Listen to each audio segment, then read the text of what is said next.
Então, irmãos, assim, qual que é o desafio aqui hoje, né? Não é ouvir algo que vocês já não ouviram, vocês já ouviram isso. Isso é uma bandeira mundial. Se tem qualquer um aqui que sabe qualquer coisa sobre amar, sobre ter compaixão, misericórdia, sabe que a orfandade é uma coisa a ser resolvida. Então não há dúvida. E, inclusive, aquilo que a gente vai compartilhar, com certeza você já ouviu antes. O grande desafio são as distrações. Porque nós, muitas vezes, nos pegamos distraídos com a nossa própria individualidade. E esse é o único instrumento que Satanás tem para separar seus amigos íntimos, para separar a família de Deus. A única coisa que ele faz, quando a gente fala que Satanás é o pai da mentira, não é vir para a gente apresentar um caminho diferente. Ele só apresenta uma distração. Para que com essa distração, todo o seu caminho não tenha significado. Que você caminhe muito, mas para lugar nenhum. Amém?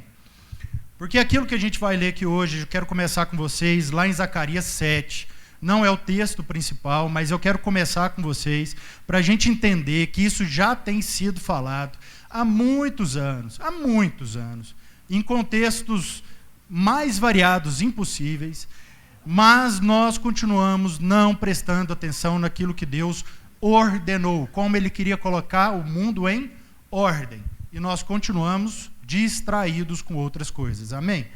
Então vamos ler lá. Todo mundo abriu, Zacarias 7, que diz o seguinte: no 4º ano do reinado do rei Dário, a palavra do Senhor veio a Zacarias, no 4º dia do 9º mês, o mês de Quisleu. Foi quando o povo de Betel enviou Sarezer e Regem-Meleque com seus homens para suplicarem ao Senhor, perguntando aos sacerdotes do templo do Senhor dos exércitos e aos profetas: devemos lamentar e jejuar no 5º mês, como já estamos fazendo há tantos anos? Então o Senhor dos exércitos me falou: pergunte a todo o povo e aos sacerdotes: quando vocês jejuaram no 5º e no 7º meses, durante os últimos 60 anos, foi de fato para mim que jejuaram? E quando comiam e bebiam, não era para vocês mesmos que o faziam? Não são essas as palavras do Senhor proclamadas pelos antigos profetas, quando Jerusalém e as cidades ao seu redor estavam em paz e prosperavam, e o Neguebe e a Celebe eram habitados? E a palavra do Senhor, vamos lá, irmãos, e a palavra do Senhor veio novamente a Zacarias: assim diz o Senhor dos exércitos, administrem a verdadeira justiça, mostrem misericórdia e compaixão uns para os outros, não oprimam a viúva e o órfão, nem o estrangeiro e o necessitado, nem tramem maldades uns contra os outros. Amém? Então a gente está vendo aqui numa passagem muito antiga, e Deus falando com eles o seguinte: já não faz tanto tempo que vocês estão me ouvindo, mas não estão, de fato, acolhendo em vossos corações o que eu estou dizendo. Enquanto vocês jejuam, enquanto vocês praticam a religião que vocês estão dizendo que tem fé, vocês estão realmente fazendo aquilo que eu lhe pedi? Aí ele diz: não, vocês continuam fazendo todas essas coisas para si mesmos. E aí eu vou te dar mais uma oportunidade, talvez eu vou falar mais claro, para que vocês entendam. Eu preciso que vocês cuidem das órfãos, das viúvas, dos pobres e dos estrangeiros. Amém? Só que aí a gente começa a achar que o órfão, que a viúva, que o necessitado, o pobre e que o estrangeiro é uma questão de condição, que é a condição que eles estão. E lembrem, a gente está falando aqui de uma condição muito ruim ao povo de Israel. Eles estavam sob o domínio de Dário. Então o profeta Zacarias vem dizer para eles numa condição péssima para o povo. Mas ele continua, Deus lembrando eles: olha, eu tenho uma missão, eu tenho um compromisso, eu tenho uma fidelidade com a vida de vocês. E a fidelidade é que vocês cumpram e deixem as coisas em ordem. Como? Cuidando do órfão, cuidando da viúva, cuidando do necessitado e cuidando do estrangeiro. Mas sabe qual que é o perigo nisso tudo? E aí, você me permite até a gente corrigir o início nosso aqui, no sentido para ampliar.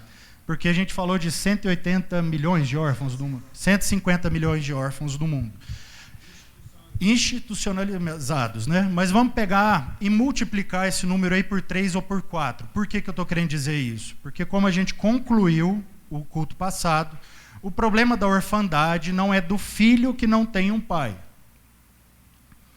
mas pode ser de um pai que não tem um filho. Porque a orfandade não são só as crianças deixadas sem um pai. São os pais deixados pelos filhos na sua idade avançada. São os irmãos que não cuidam um dos outros na sua relação. Tudo isso é orfandade. Pobreza não é uma condição da remuneração que a pessoa tem para suprir as suas necessidades. Pobreza é um irmão que não tem outro para compartilhar a mesa. Estrangeiro é alguém que vem de fora e que não tem direito nessa terra apenas porque aqui não nasceu. Então ele precisa de um irmão que o adote para dizer, não, você faz parte desse reino. Então todas as vulnerabilidades, elas não querem falar de uma condição. Elas querem falar de um coração.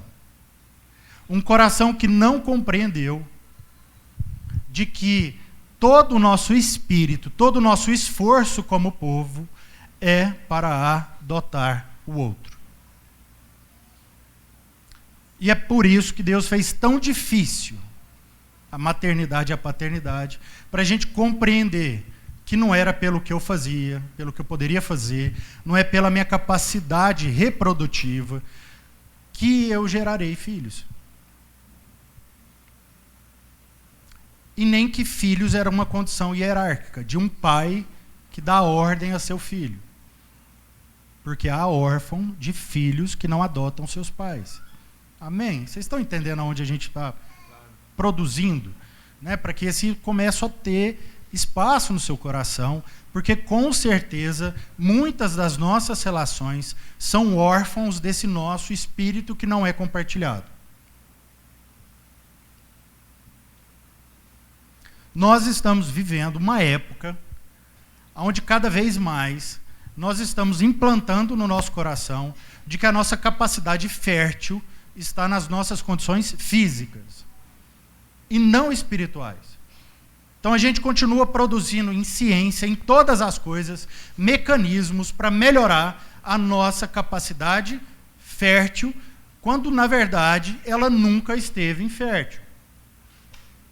Então é um esforço tremendo da humanidade para produzir qualquer coisa que não seja um filho. O que eu estou querendo dizer isso? Porque a gente pode fazer o esforço que for, cientificamente, enfim, de todas as esferas possíveis numa relação, e simplesmente procriar um animal. Um ser que sai, que fala, qualquer coisa, mas que com ele eu não tenho uma relação afetiva. Eu não afeto essa vida. Essa vida não me afeta.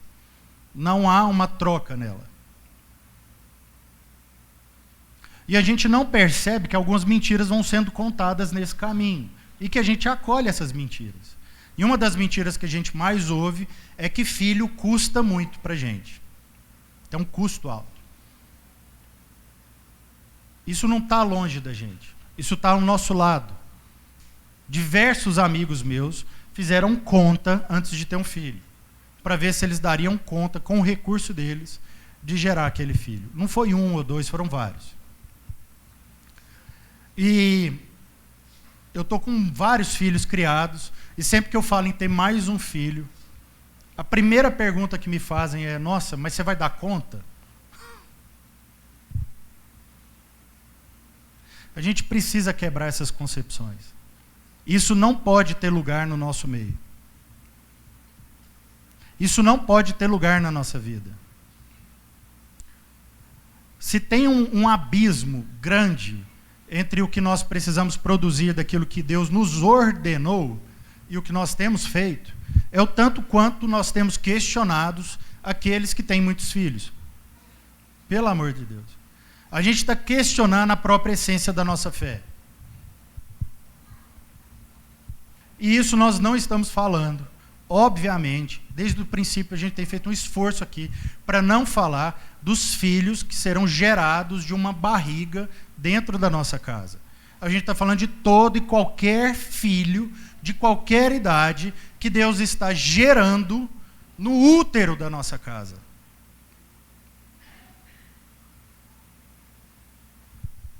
Amém? Porque aí a gente vai para o texto agora, que para mim é um dos textos que mais impacta a minha vida. E que a gente precisa entender a profundidade de uma frase só de Jesus. Jesus não precisa dizer muito para a gente compreender qual que é o caminho a ser trilhado, irmãos. E está lá em João 19, eu queria que todo mundo acompanhasse. Esse é o texto que nós vamos conversar realmente aqui hoje, antes de eu passar a palavra para o PJ. Esse é um texto que só está em João, não está nos outros evangelhos, ele só está em João. João 19, a gente vai ler do 25 ao 27, e já é suficiente. João 19, 25 a 27. Perto da cruz de Jesus estavam sua mãe, a irmã dela, Maria, mulher de Clopas, e Maria Madalena. Quando Jesus viu sua mãe ali, e perto dela o discípulo a quem ele amava, disse à sua mãe: aí está o seu filho. E ao discípulo: aí está a sua mãe. Daquela hora em diante, o discípulo a recebeu em sua família. Amém? Vamos entender a profundidade disso aqui. Não vamos deixar isso passar fora do nosso coração, não. A maioria dos discípulos que estavam andando ali com Jesus estavam distraídos. Pedro estava distraído negando Jesus. Saulo ainda estava produzindo uma cultura religiosa e perseguindo aquilo que ele achava que estava errado na cultura. Todos os outros discípulos já não estavam ali ao lado de Jesus. Todos os outros já tinham saído. E ali se encontrava quem? Poucos. João, Maria, Clopas, a sua mulher, Maria Madalena, poucos ali. E aí Jesus faz essa afirmação. E às vezes essa afirmação não é suficiente. E por que eu estou querendo dizer isso? Porque Clopas é o mesmo que vai para o caminho de Emaús. E podemos até dizer aí, a gente não tem certeza, mas que provavelmente era a mulher dele que estava com ele. E eram 2 discípulos indo para o caminho de Emaús. Ou seja, se distanciando daquilo que era o evangelho.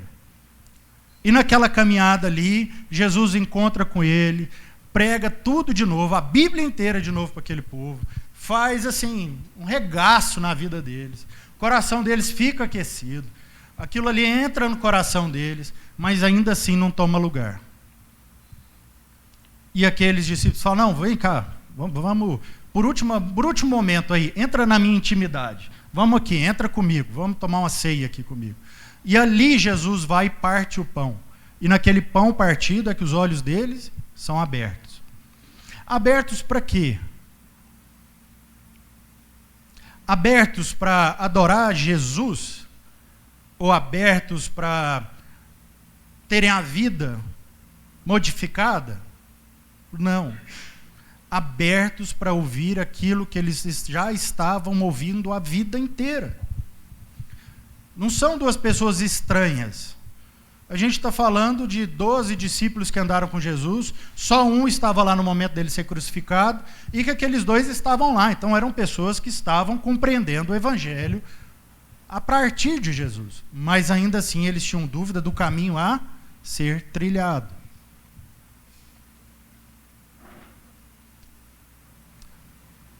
E o que eles tinham dúvida? Daquilo que Jesus fez ao final. Jesus, no seu último suspiro, Jesus, no seu último momento, ele gerou. Ele gerou.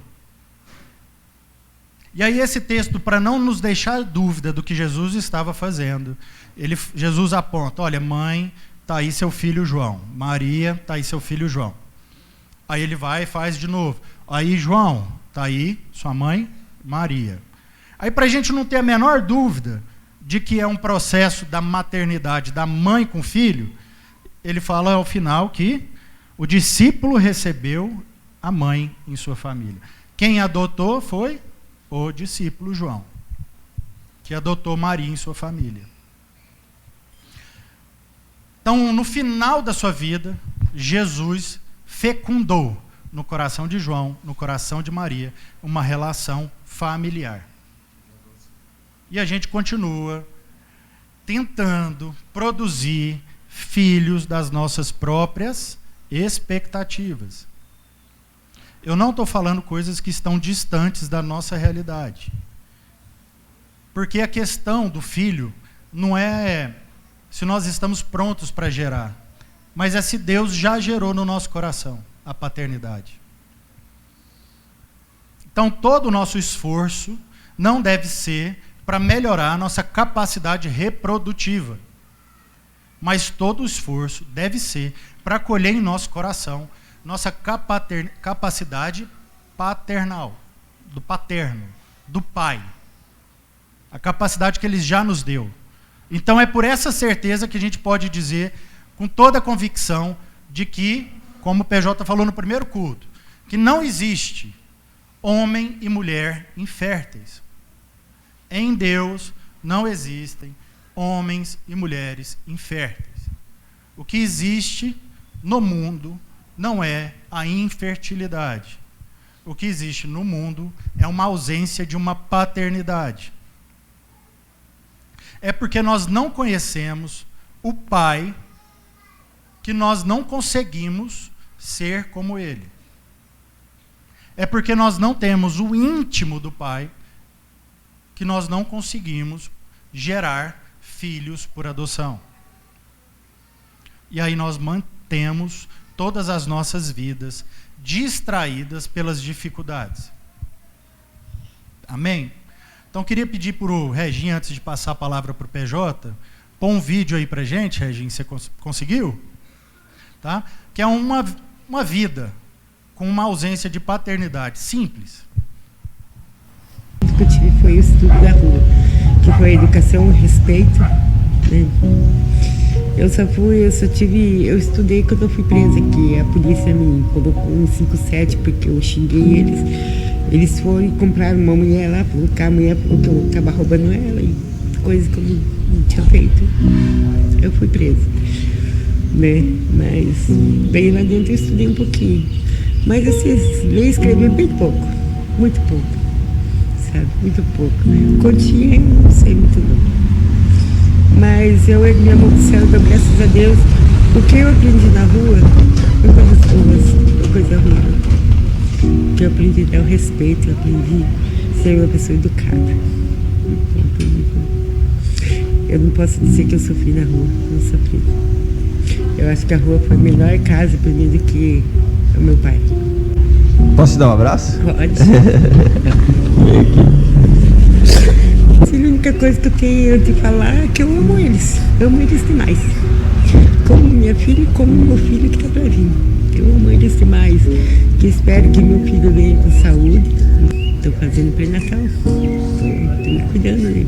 O nome da minha filha é Regiane. Regiane, ela tem 6 anos, né? Tem 6 anos. Então, ó, eu vou te dar esse presente. E aí, no final de semana, você fala que você trouxe esse presente para ela para o Dia das Crianças. Tudo a você. Tá bom? A gente merece tudo nessa vida. Todo o amor, todo o carinho que a gente poder dar para eles merecem. E deixa eu te perguntar, vamos fazer umas fotos rapidinho? Será que teu marido topa também fazer uma foto com você? Eu não sei não, é que é meio complicado fazer foto. Bem, que senhor? Como é seu nome? Lorival. Lorival, tudo certo? Certinho. De tirar umas fotos aqui com ela aqui? Vai tirar. Vamos fazer? Qual? Eu saí de casa com 10 anos. Nunca mais voltei pra casa. O pai, né? O pai era ruim.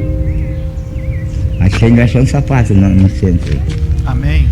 Mas não saí mais dessa vida. Quis passar esse vídeo para ver se isso quebra esse paradigma da nossa cabeça, porque é uma família saudável, frutífera, gerando filhos, teve uma boa educação, não tem problema nenhum para a gente resolver. Eles têm um problema para nos ensinar. Porque os dois se redimiram numa relação onde o marido adotou uma mulher, amém? E aí os dois deixaram de ser órfãos. E pararam de viver uma vida a partir do que tinha acontecido com eles, ou da condição que eles tinham. Então, quando a gente vê uma pessoa nessa condição, a primeira coisa que a gente acha é que ela é pobre, é que ela é órfã e que ela não tem ninguém. Mas não, ela é mãe, ela é rica e ela é frutífera. Amém? Com muito menos recursos. Com menos recursos e dando fruto. E às vezes a gente com mais recursos não quer dar o fruto que a gente pode dar. Em Romanos, capítulo 8, diz assim: portanto, meus irmãos, estamos em dívida não com a carne, para vivermos sujeitos a ela. Pois se vocês viverem de acordo com a carne, morrerão. Mas se pelo Espírito fizerem morrer os atos da carne, viverão.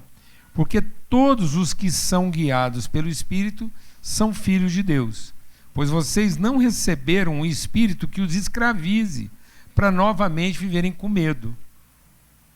Mas receberam um espírito que os torna filhos por adoção, por meio do qual clamamos Abba, Pai.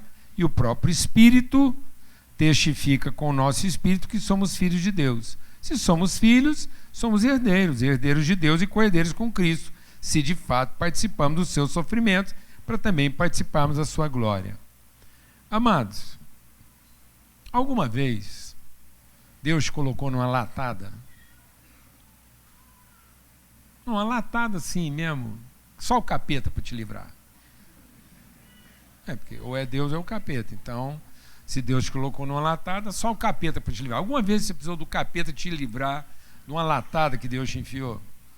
Ou a gente volta e meia está enfiando Deus numa latada para Ele livrar a gente? O que mais aconteceu na sua vida? Eu posso falar o que aconteceu na minha. Deus nunca me enfiou numa latada. Agora, para mim entrar nos processos de Deus, eu tive que sofrer. Eu tive que sofrer a desconstrução da minha maneira de pensar. Porque na minha maneira de pensar, eu sempre vivi uma relação de causa e efeito.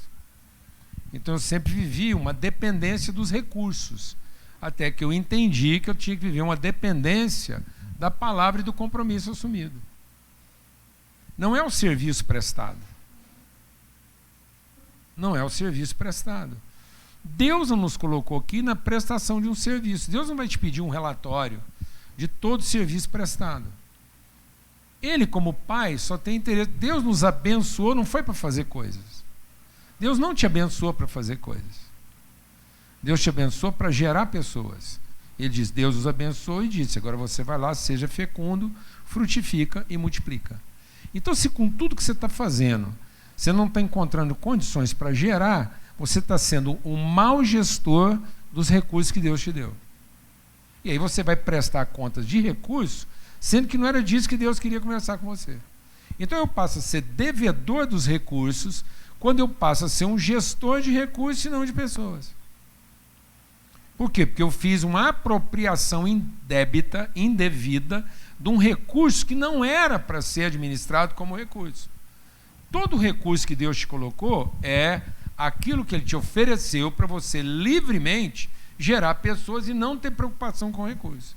Então nunca vai faltar recurso para aquele que se colocou como gestor e multiplicador de pessoas. Mas sempre vai faltar recurso para aquele que se tornou um gestor de recursos, porque na verdade você está administrando uma coisa que nem sua é, como se fosse. Então Deus não te abençoou para você ter todo o recurso que você imaginava que tinha que ter. Não foi para isso que Ele te abençoou. Deus nos abençoou para que eu tivesse todas as condições de gerar todas as pessoas que Ele me levantou para gerar. Então não existe no reino de Deus nenhuma pessoa infértil, mas existe gente incrédula. Não existe infertilidade, existe incredulidade. Porque a gente colocou a nossa crença na nossa capacidade. E quando eu coloco a crença na minha capacidade, eu produzo em mim a infertilidade.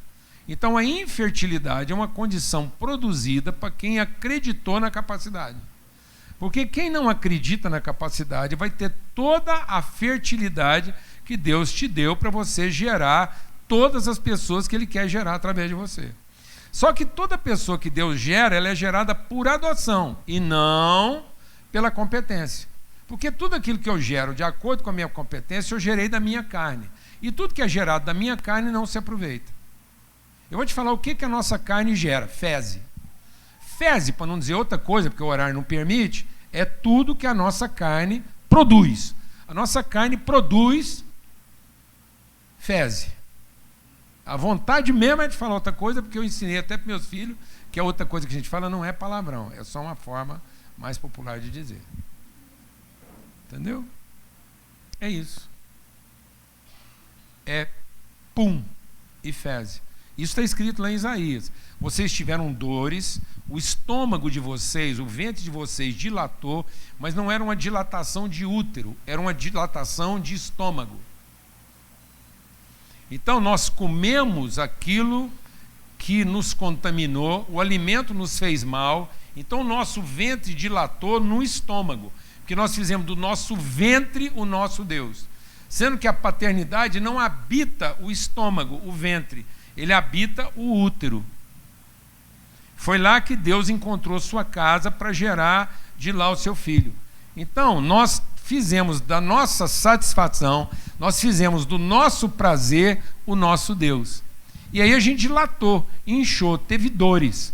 E a nossa sensação é que estava dilatado e que estava tendo dores e contração, porque a gente ia parir um filho, mas não era um filho que a gente estava parindo, era uma diarreia e um peido, porque se eu falar flato, muita gente não vai entender. Então era uma cólica de uma indigestão, mas não eram as dores de quem está para dar à luz. Está na Bíblia, está lá em Isaías, depois pode achar aí para mim. Eu me recuso a ficar citando capítulo e versículo, mas o livro já está lá. Leia Isaías hoje, você vai achar, está lá por volta do capítulo 20 e poucos. Tá bom? Amém, amados? Então eu preciso entender isso. Isso tem que curar a minha vida. Porque senão você está alimentando sua própria patologia. Porque o que está acontecendo? Por conta da nossa incredulidade, o que está acontecendo com a nossa nação, por exemplo? Nós estamos reduzindo a nossa taxa de fertilidade e estamos aumentando a nossa taxa de envelhecimento. Nós estamos tornando um país estéril. O Brasil hoje é o país com maior velocidade de decréscimo populacional da história da humanidade. Você consegue imaginar isso? Você consegue imaginar que um dos países com maior depósito de recurso, nós somos um dos países com um maior jardim da humanidade em recursos naturais, e nós estamos nos tornando o povo mais miserável do planeta. O Brasil está se tornando o povo mais mesquinho do planeta. Haja visto o que está acontecendo hoje nessa nação. Se não é mesquinha a forma como nós estamos tratando tudo. Um desrespeito às pessoas. Em nome do quê? Do direito à sobrevivência? Esse país, se ninguém fizesse nada, sobrevivia 2, 3 séculos. Só do que brotava do chão. Que conversa! O povo mais ansioso do planeta mora no Brasil. E um povo que está fazendo opção voluntária pela esterilidade. Fruto de quê, amados? Incredulidade. Incredulidade por quê? Porque nós estamos achando que tudo depende do nosso desempenho. Quem nos ensinou isso? O povo que a gente tinha que estar curando em vez de estar imitando. E vale para tudo. Todos os nossos ancestrais, eu não sei se o seu ancestral é de direita ou de esquerda, vale para tudo. Todos eles nos ensinaram a depender da força do braço, e essa é a maldição da humanidade. Em vez de investir nas relações, investir no desempenho. Nós não temos uma referência pregressa que seja digna de ser imitada. Nós não temos um parente nosso no antepassado que não esteja colocando sobre nós pressão de domínio, usura e escravidão. Não temos uma nação interessada na emancipação brasileira se nós nos continuar mantendo escravos de uma cultura falida.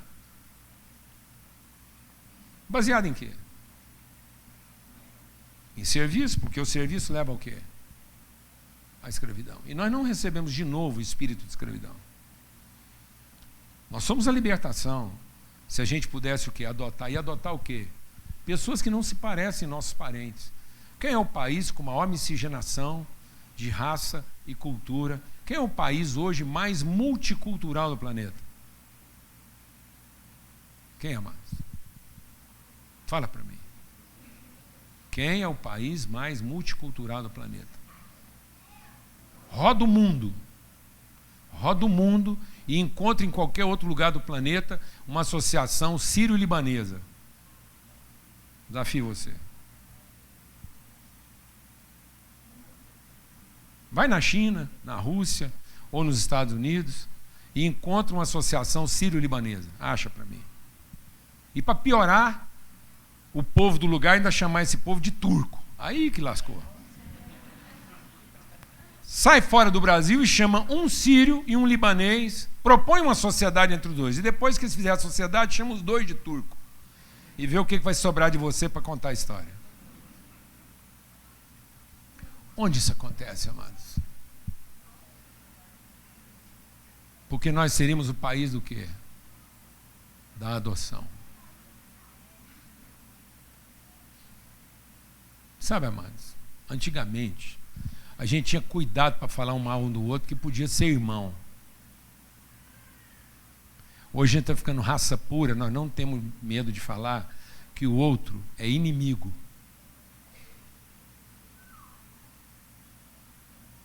Antigamente, a gente não tinha coragem de chamar de inimigo, porque podia ser irmão.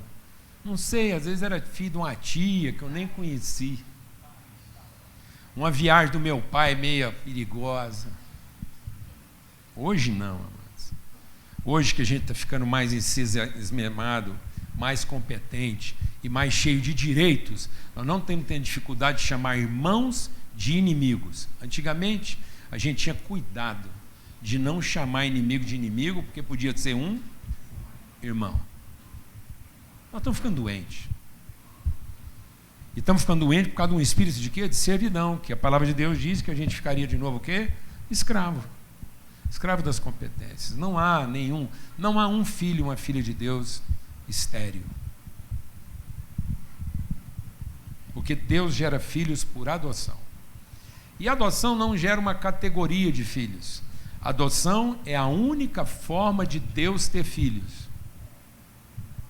Deus só tem filhos por adoção. Agora deixa o Espírito de Deus ministrar o seu coração. O próprio Filho de Deus, nascido de Maria, para ter autoridade na terra, ele teve que ser filho por adoção. Porque Jesus é filho por adoção de José. Porque se Jesus fosse concebido do sêmen de José, ele teria poder humano, mas não teria autoridade divina. Porque a autoridade de Jesus na terra como rei vem de Salomão. E quem é o herdeiro de Salomão, que é o rei? Quem é? Deixa o Espírito de Deus ministrar o seu coração. Vem ver na sequência.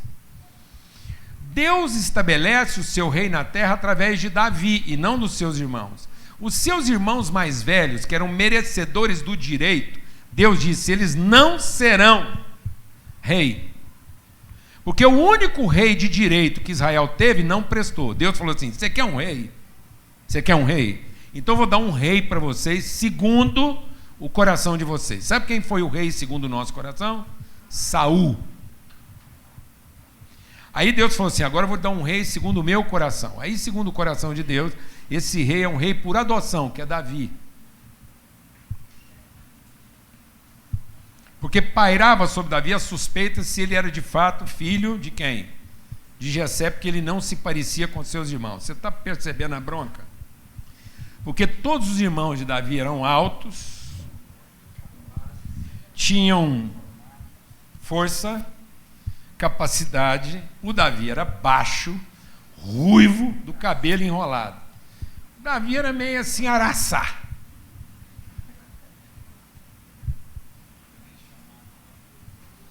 Pode ser bem um filho da mãe, mas ninguém tem muita certeza de quem é o pai.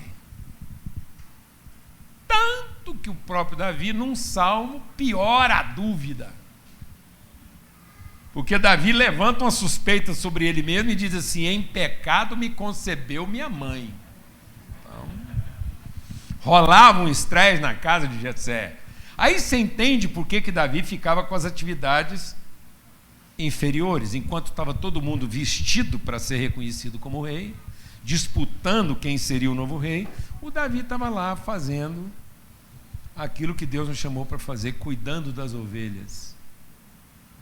E foi com esse coração de pastor que Deus ungiu ele rei.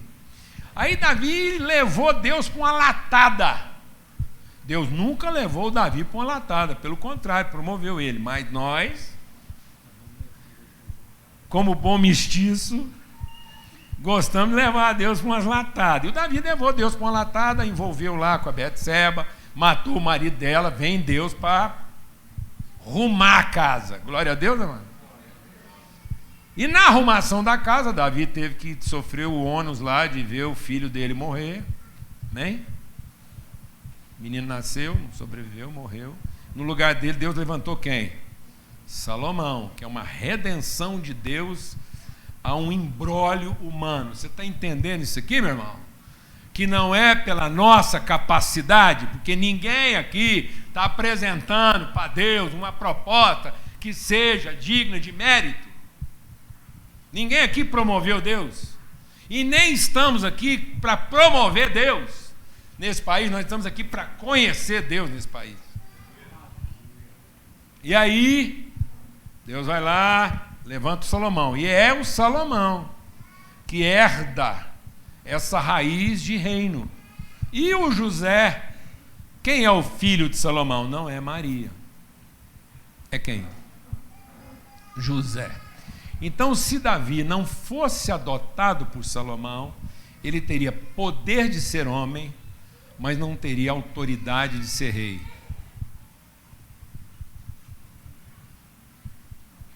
Amados, Deus não quer que você seja pai de bicho.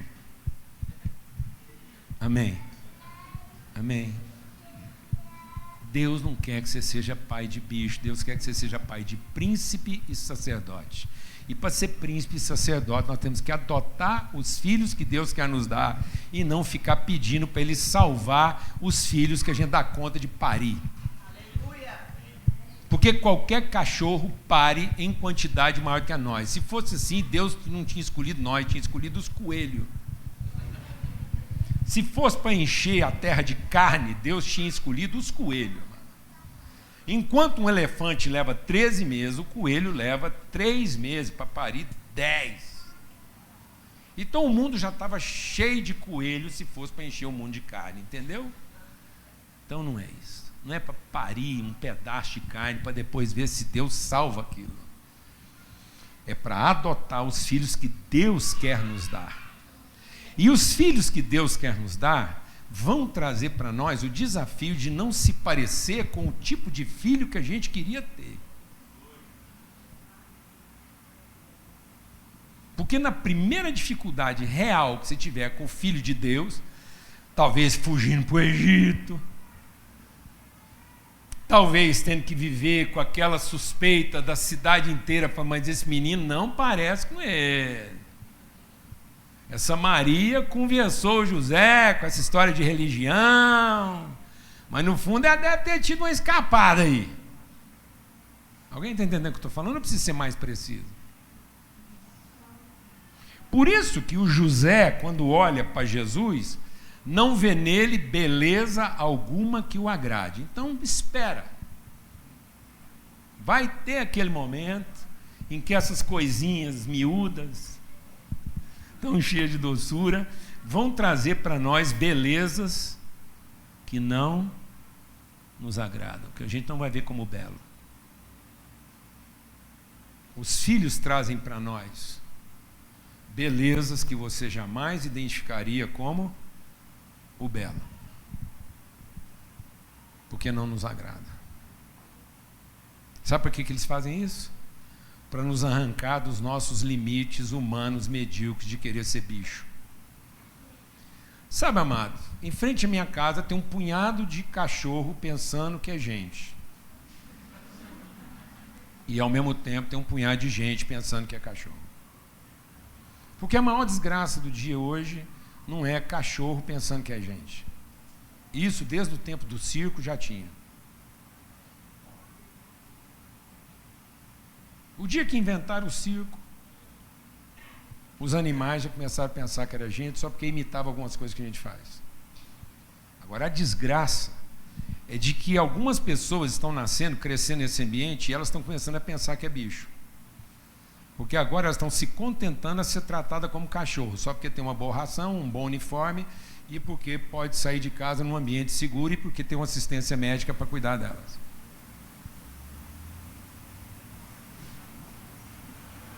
Um bom plano de saúde, uma boa roupa, um bom banho semanal e andar em segurança, isso é plano animal saúde. Hoje qualquer pet está tendo isso aí por menos. Amém? Plano de saúde é família, é mesa, é comunhão. E a pessoa ser conhecida numa beleza que a gente não reconheceria se não fosse o espírito de adoção. É isso. Receber os filhos que Deus quer nos dar. Chamar de irmão aquele que a gente teria vergonha de chamar. E não chamar de irmão aquele que nos dá prazer de chamar. Uma coisa é você chamar de irmão aquele que te promove, outra coisa é você chamar de irmão aquele que te constrange. E Jesus me chamou de irmão quando eu era um constrangimento para ele, não uma promoção.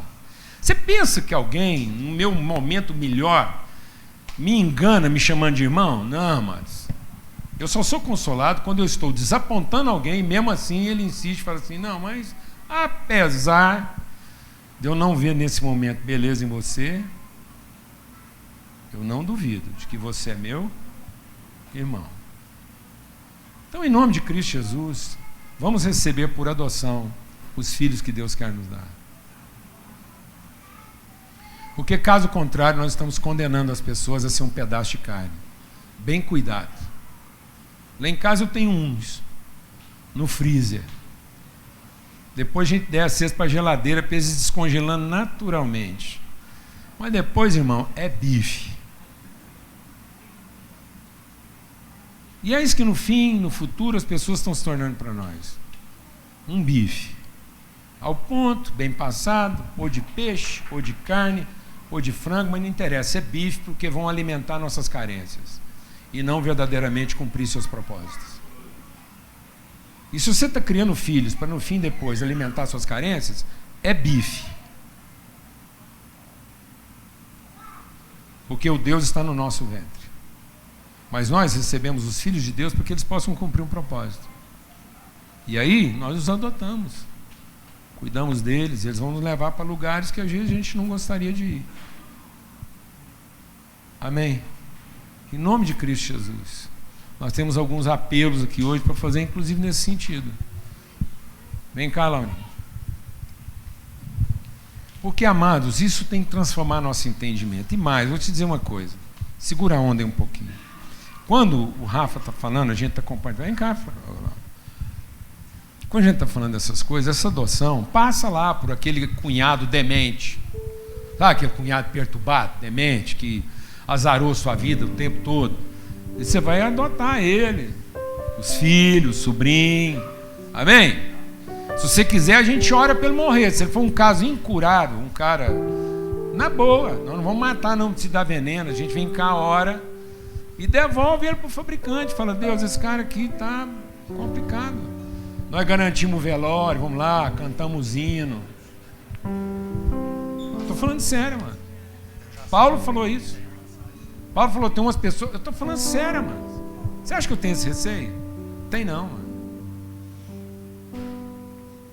Homem violento que bate, que abusa, que estupra e não se arrepende, não está entendendo isso. A gente tem que ter a paciência de enfrentar essas pessoas com espiritualidade.